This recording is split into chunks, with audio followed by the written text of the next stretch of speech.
Along the front line between Ukrainian and Russian forces, civilians continue to bear the brunt of Russian attacks. In recent days, residential areas have been hit from Kharkiv in the north to Kherson in the south. Dozens have been killed in separate strikes across the region. Among those whose homes have been hit, an elderly woman near Kharkiv.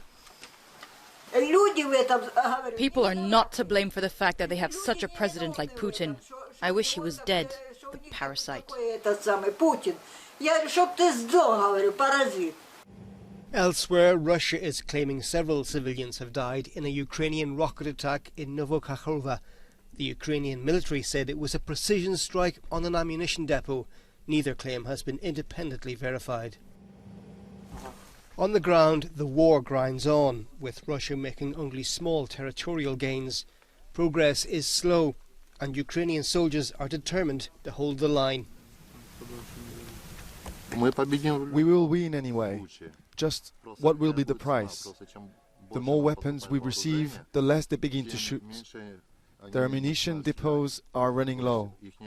They don't really shoot in response.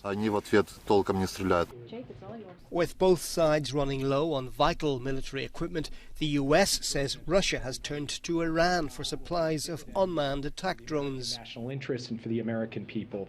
It's unclear whether Iran has delivered any of these UAVs to Russia already. But this is just one example of how Russia is looking to countries like Iran for capabilities that are also being used, I might add, or have been used before we got the ceasefire in place in Yemen, to attack Saudi Arabia. A shortage of drones and other high-tech weaponry may affect both sides' ability to wage war, but there's no sign yet that it will lessen the resolve to keep fighting.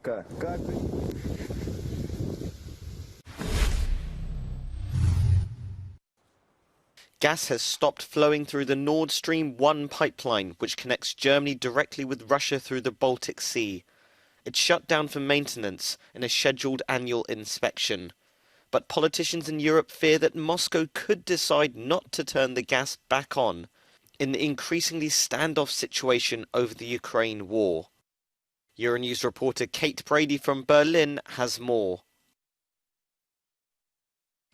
There's a harsh reality setting in here in Germany, and that is that if indeed Nord Stream 1 is not switched back on again, then Germany simply will not be ready. The head of Germany's energy regulator has warned in recent weeks that Germany currently has only about 2 to 3 months worth of gas in storage, and there is now that real concern that Nord Stream 1 won't be turned back on again in what would be seen as a political move here in Berlin by Russia. So Germany at the moment is scrambling to find other energy sources, but really there's only mid to long-term solutions, or measures rather, to ease the impact of a potential gas shortage on the table. So already we've seen plans passed for an expansion of onshore wind farms, coal-fueled electricity plants are being fired back up again.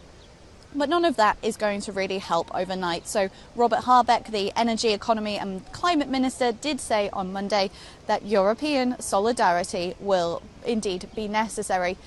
But ultimately, Germany is preparing for the worst-case scenario right now. We could potentially see rationing in a worst-case scenario in the coming weeks and months. And the public, too, are also preparing. They're being encouraged by the government to reduce their energy consumption already in a bid to try and save the gas that Germany currently has. So they are, too, preparing for the worst-case scenario and what might be a very long, expensive and cold winter here in Germany. Kate Brady, Euronews, Berlin.